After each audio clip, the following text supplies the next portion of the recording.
আসসালামু আলাইকুম। মোহাম্মদ ইফতেখার আমন্ত্রণ জানাচ্ছি এনটিভির মধ্যাহ্নের খবরে। দেশে ভোক্তা পর্যায়ে সব ধরনের জ্বালানি তেলের দাম বাড়িয়েছে সরকার। আজ থেকে কার্যকর হয়েছে এই মূল্য।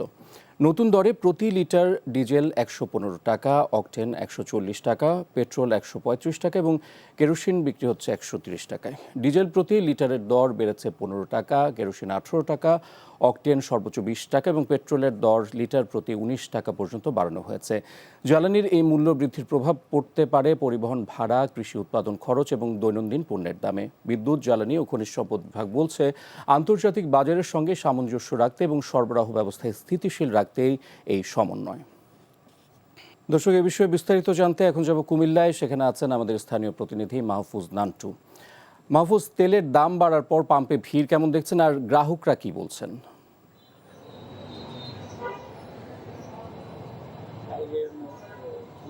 ইফতেখার, আমি যদি বলি যে কুমিল্লার যে পরিস্থিতি রয়েছে বর্তমানে, গতকাল রাত থেকে যখন ডিজেল সব ধরনের জ্বালানি তেলের দাম বৃদ্ধি করা হয়েছে, তারপর থেকে কিন্তু সব ধরনের যারা চালক রয়েছেন তারা কিন্তু কিছুটা ক্ষোভ এবং হতাশা প্রকাশ করেছেন।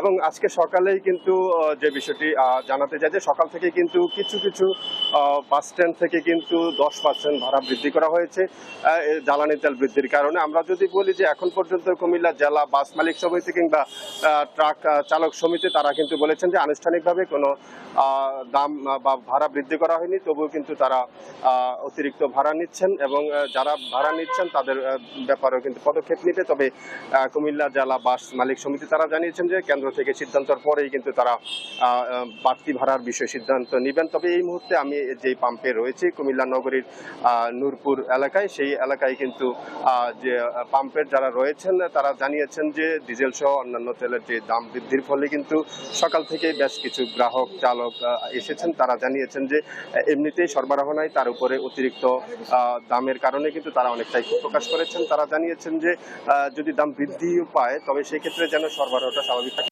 এবং এই পাশাপাশি কিন্তু আমরা মহাসড়কের কুমিল্লার 100 কিলোমিটার এলাকার খোঁজ খবর নিয়েছি, সেখানে কিন্তু দাম বৃদ্ধির পরেই কিন্তু ট্রাকের দীর্ঘ সারি আমরা দেখেছি মহাসড়ক দিয়ে, এবং সেখানে কিন্তু তারা দীর্ঘ সময় ধরে তেলের জন্য অপেক্ষা করতে আমরা দেখেছি। এবং এই বিষয় নিয়ে কিন্তু আমরা কথা বলেছিলাম চালকদের সাথে। তারা জানিয়েছেন যে একদিক থেকে যেমন তারা তেল স্বাভাবিকভাবে পাচ্ছেন, অন্য দিক থেকে কিন্তু আবার দামের বৃদ্ধি, দুইটা বিষয় মিলিয়ে কিন্তু তাদের এখন আসলে একটা হতাশা কিংবা ক্ষোভ আমরা তাদের চোখে মুখে লক্ষ্য করেছি। ইফতেখার, কুমিল্লা থেকে জানছিলাম জ্বালানি তেলের খবর। এবারে চলে যাব রাজধানীর ফিলিং স্টেশনের খবর জানতে সহকর্মী HM মেহেদি হাসানের কাছে। মেহেদি, আজ থেকে তো জ্বালানি তেল নতুন দামে বিক্রি হচ্ছে, ফিলিং স্টেশনের কি প্রভাব পড়েছে?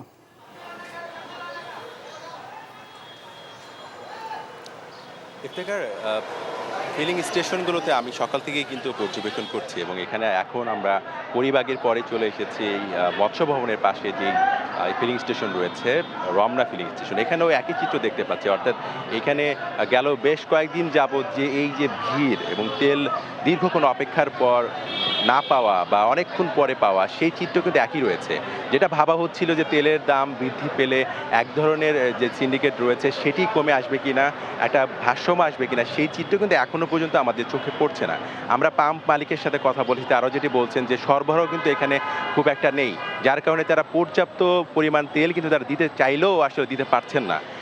প্রকারান্তরে যদি আরও বলি যে এই দীর্ঘ যে লাইন, সেই তারা একই সাথে তাদের ভোগান্তি, সেই ভোগান্তির সাথে সাথে দাম বৃদ্ধির কারণে কিন্তু তাদের মধ্যে একটা অসন্তুষ্টি তৈরি হয়েছে। তারা এটিকে বলছেন যে মরার উপর খাড়ার ঘা। তো সেই জায়গা থেকে সরকারের যে অব্যবস্থাপনা এবং সরকার একটি মনিটরিং করা এবং সবাইকে অ্যাপের মাধ্যমে তেল যাতে পায় এবং সবাই যেন এক ধরনের সিন্ডিকেটের মধ্যে না পড়ে, এবং সবার মধ্যে এই আশঙ্কাটা রয়েছে যে এখনও আসলে কেন তেলটি তারা পাচ্ছে না, এবং এই অবস্থা যদি তারা আরও বেশি এভাবে চলে যায় তখন আরও জীবনযাত্রা আরও দুর্বিষহ হয়ে পড়বে তারা ভাবছেন।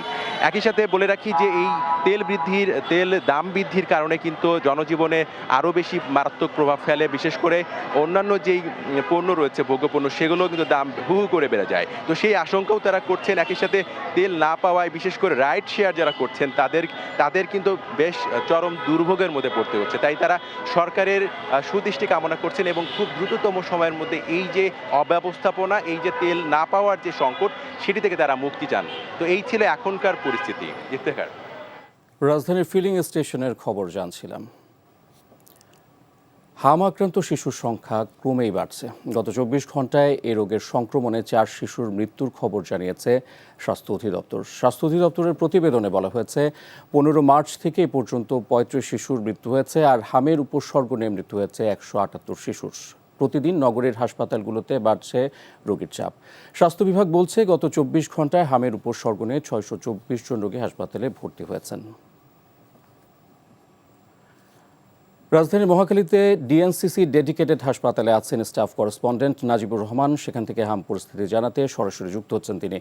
নাজিব, হামের সংক্রমণ ও চিকিৎসা নিয়ে সবশেষ কি খবর আছে আপনার কাছে?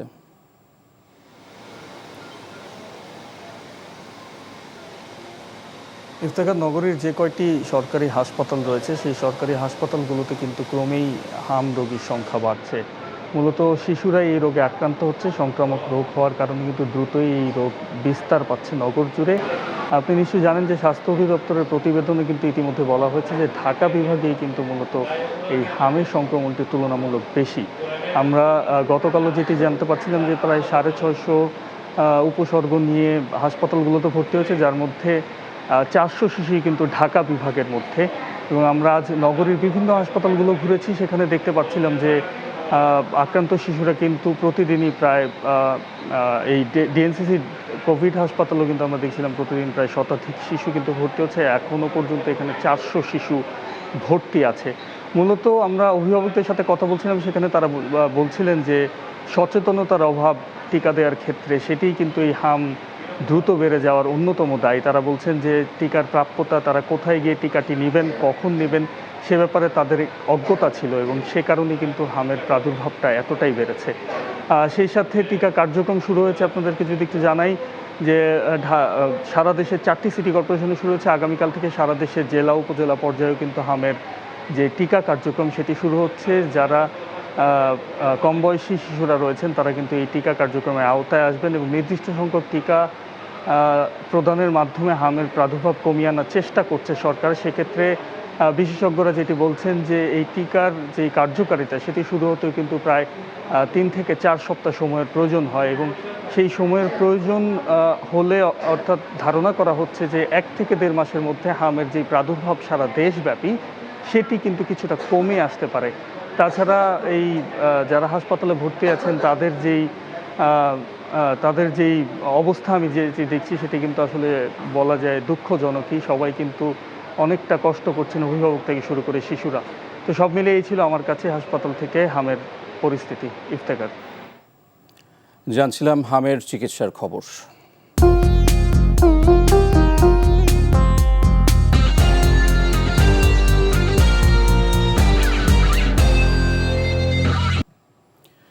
তিনশো বছর আগে রাজশাহীতে উৎপাদিত রেশম কাপড় রাজশাহী সিল্ক নামে বিদেশে রপ্তানি হতো।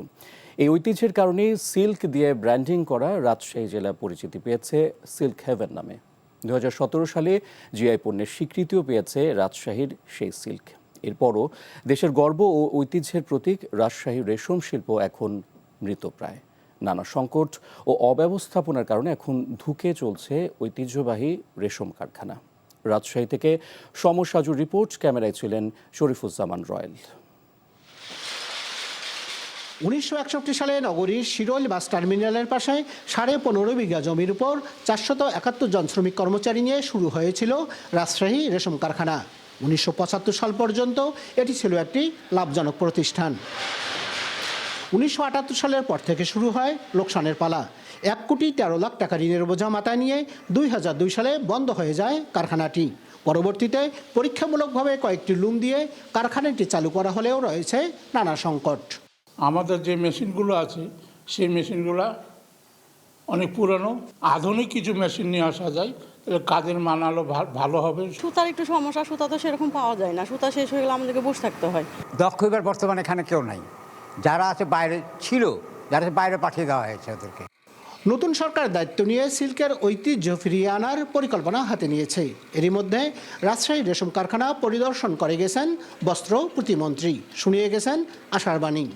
বসনি কিন্তু আমাদের লিমিটেড। এই বসনি যদি চলে যায়, এই বসনির পরবর্তী জেনারেশন আমাদের তৈরি করতে হবে ট্রেন্ড আপ করে, না হলে কিন্তু আমরা এই ঐতিহ্য আরও হারিয়ে যাবে। এই কারণে আমাদের কি পদক্ষেপ নেওয়া যায়, এবং আপনারা ধৈর্য ধরেন, ইনশাল্লাহ আমরা কার্যকর পদক্ষেপ নিব। রেশম শিল্প মালিকরা বলছেন, নতুন নতুন জাত উদ্ভাবন, তুঁত চাষকে কৃষি ঋণের আওতায় নিয়ে আসা এবং আধুনিক প্রযুক্তি ব্যবহার করে রাজশাহী রেশম কারখানাকে আবারও লাভজনক প্রতিষ্ঠানে রূপান্তর করা সম্ভব। পরিকল্পিতভাবে উদ্যোক্তাদের মাধ্যমে প্রাইভেট সেক্টরে 3 বছরের মধ্যে বাংলাদেশে যে রেশম আমাদের দেশের চাহিদা পূরণ করে, এর সুতার চাহিদাও পূরণ করে বিদেশে রপ্তানি করে বৈদেশিক মুদ্রা অর্জন করতে আমরা সক্ষম। রেশম পণ্য উৎপাদনের জন্য বার্ষিক সুতার চাহিদা রয়েছে প্রায় 500 টন। এর বিপরীতে উৎপন্ন হচ্ছে প্রায় 40 টন। সরকারের কার্যকর পরিকল্পনায় এই ঘাটতি মিটিয়ে রাজশাহী রেশম কারখানা পুরোদমে চালু হলে আবারও ফিরে আসবে রেশমের হারানো গৌরব। Saju, NTV news, Rajshahi. শুষ্ক মৌসুমে সিরাজগঞ্জের কাজীপুরে যমুনা নদীর তীর সংরক্ষণ এলাকার 2টি স্থানে ভাঙন দেখা দিয়েছে। ভাঙনে নদীতে ধসে পড়েছে বেশ কিছু অংশ। স্থানীয়দের অভিযোগ, কাজীপুর উপজেলার কাজীপুর মৌজায় বালুমহাল ইজারা দেওয়া হয়েছে, কিন্তু প্রভাবশালী একটি মহল শুষ্ক মৌসুমে ইকো পার্ক এলাকা, পলাশপুর ঘাট, মেঘাই ঘাট এবং ঢেকুরিয়া এলাকায় যমুনা নদী থেকে অবৈধ ড্রেজার দিয়ে বালু উত্তোলন করে আসছে। এর ফলে পানির স্রোতের দিক পরিবর্তন হয়ে আঘাত হানছে নদীর পশ্চিম পাড়ে তীর সংরক্ষণ এলাকায়। এতে পলাশপুর ঘাট এলাকায় 2টি স্থানে বেশ কিছু এলাকা নদীতে ধসে পড়ে। অসময়ের এই ভাঙনে দিশেহারা হয়ে পড়েছেন নদী পাড়ের বাসিন্দারা। তবে জিও ব্যাগ ফেলে ভাঙন রোধে কাজ করছে পানি উন্নয়ন বোর্ড।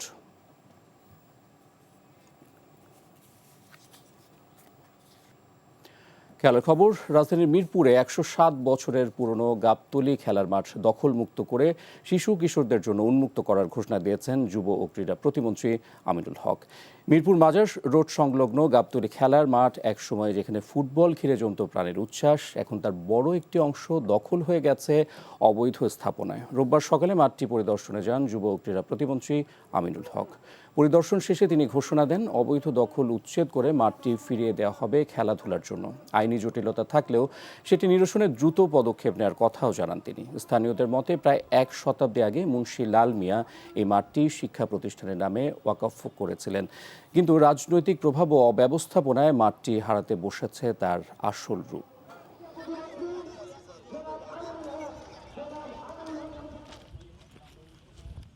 এখানে আদালতের একটি রায় রয়েছে, তা আমরা বিশ্বাস করি আদালতের প্রতি সম্মান রেখেই এই এলাকাবাসী এবং সিদ্ধান্ত স্কুল আইনগত ভিত্তিগুলো ফেস করে ইনশাল্লাহ এই যে পুরাটা মাঠের যে একটি বৃহৎ অংশ এখনও দখল অবস্থায় রয়েছে, সেই দখলমুক্ত করার জন্য সার্বিকভাবে আমরা আমাদের সরকারের পক্ষ থেকে সার্বিকভাবে আদালতের রায়কে মেনে ইনশাল্লাহ আমরা সামনের দিকে এগিয়ে যাব। এই ছিল মধ্যাহ্নের খবর। এই খবরের ভিডিও সহ আপডেট জানতে ভিজিট করুন এনটিভি অনলাইন www.ntvbd.com। এছাড়াও এনটিভির জনপ্রিয় সব অনুষ্ঠান ও খবরের আপডেট জানতে ভিজিট করুন আমাদের ইউটিউব ও ভেরিফাইড ফেসবুক পেজ। 2টায় দুপুরের খবর দেখার আমন্ত্রণ রইল। ধন্যবাদ সবাইকে।